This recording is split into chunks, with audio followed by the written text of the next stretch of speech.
Hello and welcome back to Houseplant 101. Today's episode I'll be talking about watering and how different plants have different watering requirements, different ways in which to water, and lastly, dangers of too much water and too little water.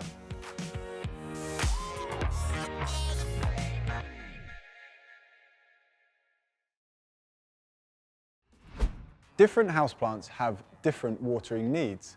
For instance, foliage houseplants require regular watering, keeping the soil moist but not wet. Plants like cacti and succulents are more desert types where water is sparse, so as you can imagine, a lot less water is needed. So there are actually a few different ways in which to water your plants. The first and most common way of watering, using a watering can. So when we water, we make sure that we water the soil and not the leaves. Make sure you get water on every part of the soil, turning your plant if need be. One of the downsides to watering through the top of your soil is that in the pot you can have small pockets of dry soil where, as the water penetrates through the top, it will slip through and drip out the bottom.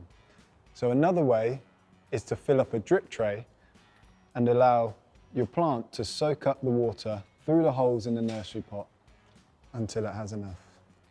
You want to be careful with how long you leave your plant sat in the tray of water, because the last thing you want is for the soil to become waterlogged and for your roots to rot away.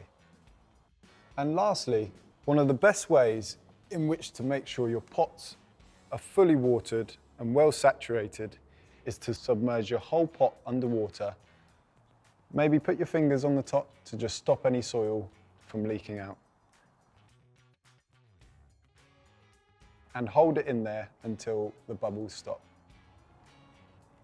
Some warning signs that your plants haven't had enough water are lower leaves turn yellow and wilted and the leaf edges become brown and dry. Leaves become limp and wilted with little or no growth. The flowers fall or quickly fade away, and the oldest leaves tend to fall first at the bottom of the stems. However, if you water your plants far too much, leaves tend to curl and become yellow and wilted. Leaves become limp and have poor growth. The flowers become mouldy. The roots rot away and become brown and mushy, or both young and old leaves fall at the same time. In the active growing season, from spring to the end of summer, that's when your plants will need a lot more water more regularly, as opposed to winter, which is the resting period. You should allow your plants to dry out nearly all the way to compensate for the temperature change.